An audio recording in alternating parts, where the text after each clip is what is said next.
KaraokeBooks. Family Happiness. Leo Tolstoy. Translated by Louise Maude, Aylmer Maude. Audiobook. Chapter 1. We were in mourning for my mother, who had died in the autumn, and I spent all that winter alone in the country with Katya and Sonia. Katya was an old friend of the family, our governess who had brought us all up, and I had known and loved her since my earliest recollections. Sonia was my younger sister. It was a dark and sad winter which we spent in our old house of Pokrovskoy. The weather was cold and so windy that the snowdrifts came higher than the windows. The panes were almost always dimmed by frost, and we seldom walked or drove anywhere throughout the winter. Our visitors were few, and those who came brought no addition of cheerfulness or happiness to the household.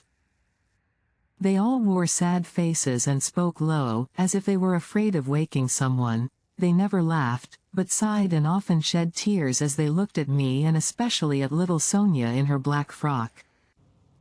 The feeling of death clung to the house. The air was still filled with the grief and horror of death.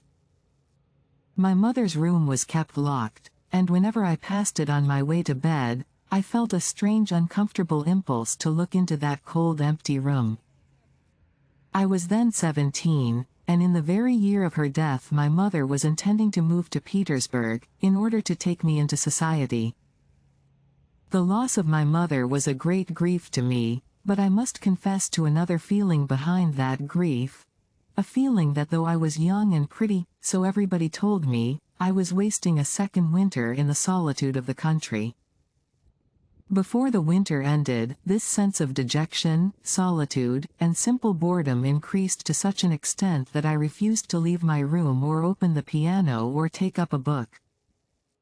When Katya urged me to find some occupation, I said that I did not feel able for it, but in my heart I said, what is the good of it? What is the good of doing anything, when the best part of my life is being wasted like this? And to this question, tears were my only answer. I was told that I was growing thin and losing my looks, but even this failed to interest me. What did it matter? For whom? I felt that my whole life was bound to go on in the same solitude and helpless dreariness, from which I had myself no strength and even no wish to escape. Towards the end of winter Katya became anxious about me and determined to make an effort to take me abroad. But money was needed for this, and we hardly knew how our affairs stood after my mother's death. Our guardian, who was to come and clear up our position, was expected every day. In March he arrived. Well, thank God, Katya said to me one day, when I was walking up and down the room like a shadow, without occupation, without a thought, and without a wish. Sergei Mikhailich has arrived. He has sent to inquire about us and means to come here for dinner. You must rouse yourself, dear Mishechka, she added, or what will he think of you? He was so fond of you all. Sergei Mikhailich was our near neighbor, and, though a much younger man, had been a friend of my father's.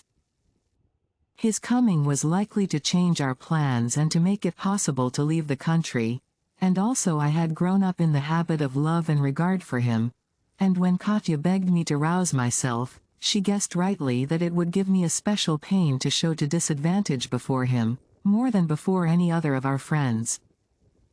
Like everyone in the house, from Katya and his goddaughter Sonia down to the helper in the stables, I loved him from old habit, and also he had a special significance for me, owing to a remark which my mother had once made in my presence.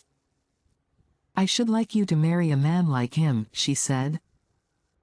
At the time this seemed to me strange and even unpleasant. My ideal husband was quite different. He was to be thin, pale, and sad, and Sergei Mikhailich was middle-aged, tall, robust, and always, as it seemed to me, in good spirits. But still my mother's words stuck in my head, and even 6 years before this time, when I was 11, and he still said, "thou," to me, and played with me, and called me by the pet name of Violet. even then I sometimes asked myself in a fright, what shall I do, if he suddenly wants to marry me? Before our dinner, to which Katya made an addition of sweets and a dish of spinach, Sergei Mikhailich arrived. From the window I watched him drive up to the house in a small sleigh, but as soon as it turned the corner, I hastened to the drawing room, meaning to pretend that his visit was a complete surprise. But when I heard his tramp and loud voice and Katya's footsteps in the hall, I lost patience and went to meet him myself. He was holding Katya's hand, talking loud and smiling. When he saw me, he stopped and looked at me for a time without bowing. I was uncomfortable and felt myself blushing. "Can this be really you?" he said in his plain decisive way, walking towards me with his arms apart. "Is so great a change possible? How grown up you are. I used to call you Violet, but now you are a rose in full bloom." He took my hand in his own large hand and pressed it so hard that it almost hurt. Expecting him to kiss my hand, I bent towards him, but he only pressed it again and looked straight into my eyes with the old firmness and cheerfulness in his face. It was 6 years since I had seen him last. He was much changed, older and darker in complexion, and he now wore whiskers which did not become him at all, but much remained the same, his simple manner, the large features of his honest open face, his bright intelligent eyes, his friendly, almost boyish, smile. 5 minutes later he had ceased to be a visitor and had become the friend of us all, even of the servants, whose visible eagerness to wait on him proved their pleasure at his arrival. He behaved quite unlike the neighbors who had visited us after my mother's death. They had thought it necessary to be silent when they sat with us, and to shed tears. He, on the contrary, was cheerful and talkative, and said not a word about my mother, so that this indifference seemed strange to me at first and even improper on the part of so close a friend. But I understood later that what seemed indifference was sincerity, and I felt grateful for it. In the evening Katya poured out tea, sitting in her old place in the drawing room, where she used to sit in my mother's lifetime. Our old butler Grigory had hunted out one of my father's pipes and brought it to him, and he began to walk up and down the room as he used to do in past days. "How many terrible changes there are in this house, when one thinks of it all," he said, stopping in his walk. "Yes," said Katya with a sigh, and then she put the lid on the samovar and looked at him, quite ready to burst out crying. "I suppose you remember your father?" he said, turning to me. "Not clearly," I answered. "How happy you would have been together now," he added in a low voice, looking thoughtfully at my face above the eyes. "I was very fond of him," he added in a still lower tone, and it seemed to me that his eyes were shining more than usual. "And now God has taken her too," said Katya, and at once she laid her napkin on the teapot, took out her handkerchief, and began to cry. "Yes, the changes in this house are terrible," he repeated, turning away. "Sonia, show me your toys," he added after a little and went off to the parlor. When he had gone, I looked at Katya with eyes full of tears. "What a splendid friend he is," she said. And, though he was no relation, I did really feel a kind of warmth and comfort in the sympathy of this good man. I could hear him moving about in the parlor with Sonia, and the sound of her high childish voice. I sent tea to him there, and I heard him sit down at the piano and strike the keys with Sonia's little hands. Then his voice came, "Maria Alexandrovna, come here and play something." I liked his easy behavior to me and his friendly tone of command. I got up and went to him. "Play this," he said, opening a book of Beethoven's music at the adagio of the Moonlight Sonata. "Let me hear how you play," he added, and went off to a corner of the room, carrying his cup with him. I somehow felt that with him it was impossible to refuse or to say beforehand that I played badly, I sat down obediently at the piano and began to play as well as I could, yet I was afraid of criticism, because I knew that he understood and enjoyed music. The adagio suited the remembrance of past days evoked by our conversation at tea, and I believe that I played it fairly well. But he would not let me play the scherzo. "No," he said, coming up to me, "you don't play that right, don't go on, but the first movement was not bad, you seem to be musical." This moderate praise pleased me so much that I even reddened. I felt it pleasant and strange that a friend of my father's and his contemporary should no longer treat me like a child but speak to me seriously. Katya now went upstairs to put Sonia to bed, and we were left alone in the parlor. He talked to me about my father and about the beginning of their friendship and the happy days they had spent together, while I was still busy with lesson books and toys, and his talk put my father before me in quite a new light, as a man of simple and delightful character. He asked me too about my tastes, what I read and what I intended to do, and gave me advice. The man of mirth and jest who used to tease me and make me toys had disappeared. Here was a serious, simple, and affectionate friend, for whom I could not help feeling respect and sympathy. It was easy and pleasant to talk to him, and yet I felt an involuntary strain also. I was anxious about each word I spoke.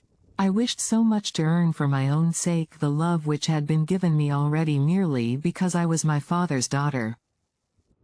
After putting Sonia to bed, Katya joined us and began to complain to him of my apathy, about which I had said nothing. "So she never told me the most important thing of all," he said, smiling and shaking his head reproachfully at me. "Why tell you?" I said. "It is very tiresome to talk about, and it will pass off." I really felt now, not only that my dejection would pass off, but that it had already passed off, or rather had never existed. "It is a bad thing," he said, "not to be able to stand solitude. Can it be that you are a young lady?"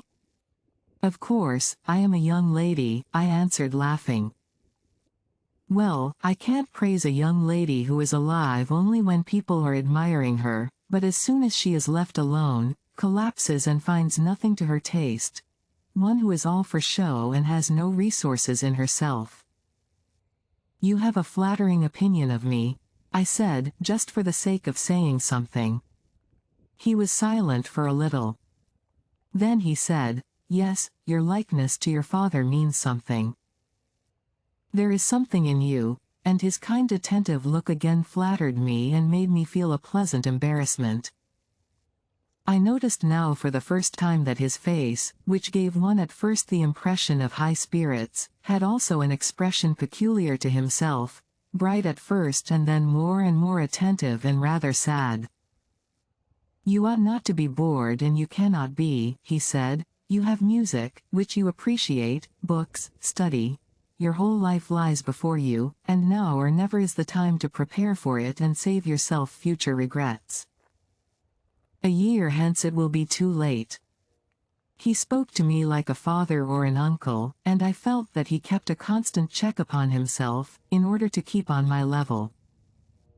Though I was hurt that he considered me as inferior to himself, I was pleased that for me alone he thought it necessary to try to be different.